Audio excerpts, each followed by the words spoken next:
ಮುಖ್ಯಮಂತ್ರಿಗಳವರೇ ಉಪಮುಖ್ಯಮಂತ್ರಿಗಳು ನಿಮ್ಮ ಮಾತು ಕೇಳ್ತಾರೆ, ಹೆಚ್ಚಿಗೆ ದುಡ್ಡು ತಗೊಂಡು ಹೋಗು ಅಂದ್ರು. ಆದ್ರೆ ಬಿಜೆಪಿ ಲೀಡರ್ಗಳಲ್ಲಿ ವಿಶ್ವನಾಥ್ ಅವ್ರನ್ನ, ಕೃಷ್ಣಪ್ಪನವ್ರನ್ನ ಮತ್ತೆ ಸುರೇಶ್ ಗೌಡ್ರು ಅವ್ರ ಸರ್ಕಾರದ ಯೋಜನೆ ಅಂದ್ರು. ಅದ್ರ ಬಗ್ಗೆ ಮುಂದಿನ ದಿನಗಳಲ್ಲಿ ಎಲ್ಲ ಯಾವುದು ಇಲ್ಲ, ಎಲ್ಲ ವೈಟ್ ಅಂಡ್ ಬ್ಲಾಕ್ ಅಲ್ಲಿ ಆದೇಶ ಇರ್ತದೆ. ನೆಕ್ಸ್ಟ್ ನೆಲಮಂಗಲ ಕೆರೆ ತುಂಬಿದ ಮೇಲೆ ನೆಕ್ಸ್ಟ್ ಯೋಜನೆ ಇರೋದೇ ತುಮಕೂರು ಗ್ರಾಮಾಂತರಕ್ಕೆ ಅವ್ರು ಬೇಕು ಅಂತ ಹೋರಾಟ ಮಾಡ್ತವ್ರೆ. 3-4 ಬಾರಿ ಶಾಸಕರಾದಂತವರು ಕ್ಷೇತ್ರದ ಜನತೆ, ಕ್ಷೇತ್ರದ ರೈತರು ಹಿತದೃಷ್ಟಿ ಬಯಸ್ತಾ ಇದ್ರೆ ಪಾಪ ಇವ್ರು ಅವ್ರನ್ನು ಮೀರಿಸಿದಂತ ಶಾಸಕರು ಇರಬೇಕು ಇಲ್ಲಿ ವಿರೋಧ ಮಾಡ್ತಾ ಇರ್ತಕ್ಕಂಥವ್ರು. ಇವ್ರಿಗೆ ಎಷ್ಟು ಅನುಭವ ಅದು, ಎಲ್ಲ ವಿಜ್ಞಾನಿಗಳಾಗ್ಬಿಟ್ಟವ್ರೆ. ವಾಟ್ಸಪ್ ಸ್ಟೇಟಸ್ ಯಾವ್ಯಾವ ಇಂಡಿಯನ್ ಇನ್ಸ್ಟಿಟ್ಯೂಟ್ ಆಫ್ ಸೈನ್ಸ್ ಅಲ್ಲಿ ಯಾವಾಗ PhD ತಗೊಂಡ್ರು, ಏನೇನ್ ರಿಸರ್ಚ್ ಮಾಡಿದ್ರು ನನಗಂತೂ ಗೊತ್ತಿಲ್ಲ, ಮಾಹಿತಿ ಇಲ್ಲ. ಎಲ್ಲ ವಾಟ್ಸಪ್, ಸೋಷಿಯಲ್ ಮೀಡಿಯಾ. ಯಾರೋ ಕೆಲವರು ಸಂಕಟ ಇರುವಂತ ಎಲ್ಲರಿಗೂ ಹೇಳಲ್ಲ, ಮಾಧ್ಯಮದ ಸ್ನೇಹಿತರು ಅವರು ಇದ್ದಾರೆ ಅವ್ರ ಜೊತೆ. ಅವ್ರಿಗೇನು ಈ ಕ್ಷೇತ್ರದ ರೈತರು, ಈ ಕ್ಷೇತ್ರದ ಬಗ್ಗೆ ದೂರದೃಷ್ಟಿ ಇರ್ತಕ್ಕಂಥದ್ದು ಅವ್ರಿಗೇನು ಬೇಕಾಗಿಲ್ಲ.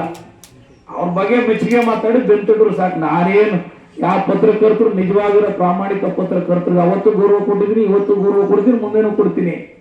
ನನಗೂ ಎಲ್ಲ ಅದೇ.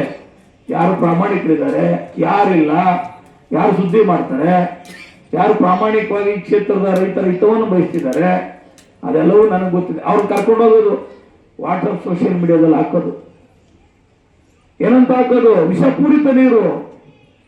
ಸರ್ಕಾರ ಇವತ್ತು ಸಾವಿರಾರು ಕೋಟಿ ವೆಚ್ಚ ಮಾಡಿರ್ತಕ್ಕಂಥದ್ದು ಜನತೆ ವಿಷ ನೀರು ಕುಡಿಸಕ್ಕೆ ಯಾವ್ದಾದ್ರು ಸರ್ಕಾರ ಯೋಜನೆ ತತ್ತದ? ಎಲ್ಲಾದ್ರೂ ಉಂಟೇನ್ರಿ ಪ್ರಪಂಚದಲ್ಲಿ? ಏನು ಅವರೇ ಬ್ರಹ್ಮರು, ಅವರೇ ವಿಷ್ಣು, ಅವರೇ ಮಹೇಶ್ವರರಾಗ್ಬಿಟ್ಟವ್ರೆ.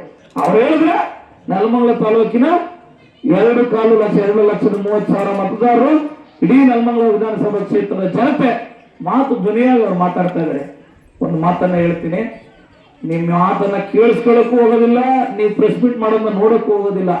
ಯಾವ ಮಾಧ್ಯಮದ ಸ್ನೇಹಿತರು ಹೇಳ್ತಾರೆ, ಯಾಕೆಂದ್ರೆ ನಿಮ್ಮ ಮಾತು ಹೊಟ್ಟೆ ಕಿಚ್ಚು, ಹೊಟ್ಟೆ ಉರಿ ಮಾತು. ನನಗೆ ಬೇಕಾಗಿರ್ತಕ್ಕಂಥದ್ದು ನಾನು ರೈತರ ಋಣ ತೀರಿಸಬೇಕು.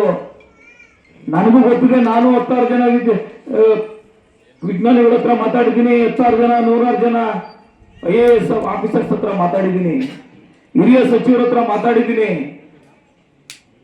ಕೃಷ್ಣಾವತಿ ನೀರು ಬಂದ್ರೆ 69 ಕೆರೆ ತುಂಬಿದ್ರೆ ಇಡೀ ನೆಲಮಂಗಲ ವಿಧಾನಸಭಾ ಕ್ಷೇತ್ರದ ವ್ಯಾಪ್ತಿಯ ಎಷ್ಟು ಕೆರೆಗಳಲ್ಲಿ ನೀರು ತುಂಬುತ್ತವೆ, ಅದರ ಸುತ್ತಮುತ್ತ ಎಲ್ಲ ಪ್ರದೇಶಗಳು, ಬೋರ್ವೆಲ್ಗಳು ರೀಚಾರ್ಜ್ ಆಗ್ತವೆ.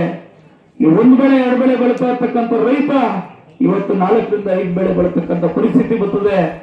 ರೈತರ ಬದುಕಲ್ಲಿ ಇವತ್ತು ನಮ್ಮ ರಮೇಶ್ ಕುಮಾರ್ ಅವ್ರಿಗೂ ಎಲ್ಲೋ ಒಂದ್ ಕಡೆ ಚಿಂತೆ ಇತ್ತು, ಕೋಲಾರದಲ್ಲಿ ಈ ನೀರು ಶುದ್ಧೀಕರಿಸಿದ ನೀರು ಯಾವ ಮಟ್ಟದಲ್ಲಿ ಏನಾದ್ರೂ ತೊಂದರೆ ಆಗ್ಬಿಡ್ತದೇನೋ ಅಂತ ಹೇಳಿ.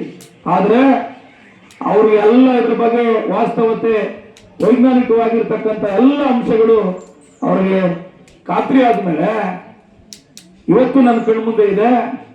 ಮೊದಲ ಕೆರೆಗೆ ಯಾವತ್ತು KC ವ್ಯಾಲಿ ನೀರು ಶುದ್ಧೀಕರಣ ಆಗಿ ಮೊದಲ ಕೆರೆಗೆ ಡಂಪ್ ಆಯ್ತು, ಅವತ್ತು ಆ ಕೆರೆಯ ನೀರನ್ನ ಕುಡಿದ್ರು, ಕಣ್ಣು ಒತ್ಕೊಂಡ್ರು. ನನ್ನ ಕ್ಷೇತ್ರದ ಜನತೆ, ರೈತರ ಬದುಕು ಇನ್ಮೇಲಾದ್ರೂ ಸುಧಾರಿಸ್ತದೆ, ಹಸನಾಗ್ತದೆ ಅಂತ ಹೇಳಿ. ಇವ್ರಿಗೆ ಅದು ಬೇಕಾಗಿಲ್ಲ. ಕಾಂಗ್ರೆಸ್ ಪಕ್ಷದ ಶಾಸಕ, ಕಾಂಗ್ರೆಸ್ ಪಕ್ಷದ ಮುಖಂಡರು ಇಡೀ ಕ್ಷೇತ್ರದಲ್ಲಿ ಸಾರ್ವಜನಿಕರ ಕೆಲಸ, ರೈತರ ಕೆಲಸ ಅಂತ ಹೇಳಿ ಓಡಾಡ್ತಾ ಇರೋದೇ ಪಾಪ ಅವ್ರಿಗೆ ನಿದ್ದೆ ಗೊತ್ತಾ ಇಲ್ಲ. ನೀವು ನಿದ್ದೆ ಮಾಡ್ತಿರೋ ಬಿಡ್ತಿರೋ ನನಗಂತೂ ಗೊತ್ತಿಲ್ಲ, ಅದು ನಿಮಗೆ ಬಿಟ್ಟಿದ್ದು. ನಾನು ನನ್ನ ಕ್ಷೇತ್ರದ ಜನತೆಯ, ರೈತರ ಋಣವನ್ನ ತೀರಿಸಬೇಕಾಗಿದೆ. ಮುಖ್ಯಮಂತ್ರಿಗಳು, ಉಪಮುಖ್ಯಮಂತ್ರಿಗಳ ಕೈ ಕಾಲನ್ನ ಹಿಡಿದು ಹಣ ಬಿಡುಗಡೆ ಮಾಡಿಸಿದ್ದೇವೆ. ನಿಮ್ಮಂತ ಈ ಕ್ಷೇತ್ರದ ರೈತರ ಹಿತವನ್ನ, ಈ ಕ್ಷೇತ್ರದ ರೈತರ ಕಾಳಜಿಯನ್ನ